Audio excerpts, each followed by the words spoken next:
சட்டம் ஒரு அறக்கட்டளை என்பது என்ன என்பதை வரையறுத்துள்ளது. அறக்கட்டளையானது நம்பகமான ஓர் உரிமையாளர் மூன்றாம் நபர்களுக்கு பயனளிப்பதற்காகவே சொத்தை வேறு நபருக்கு, அதாவது அறங்காவலருக்கு வழங்கும் ஒரு ஏற்பாடு தான் அறக்கட்டளை. இந்த அறக்கட்டளை இரண்டு வகையாகும். ஒன்று பொது அறக்கட்டளை, மற்றொன்று தனியார் அறக்கட்டளை.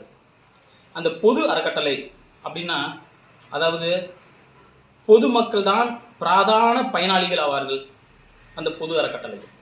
இந்த அறக்கட்டளைகளை மேலும் பொது மத அறக்கட்டளைகள் மற்றும் பொது தொண்டு அறக்கட்டளைகள் என்றும் வகைப்படுத்தலாம்.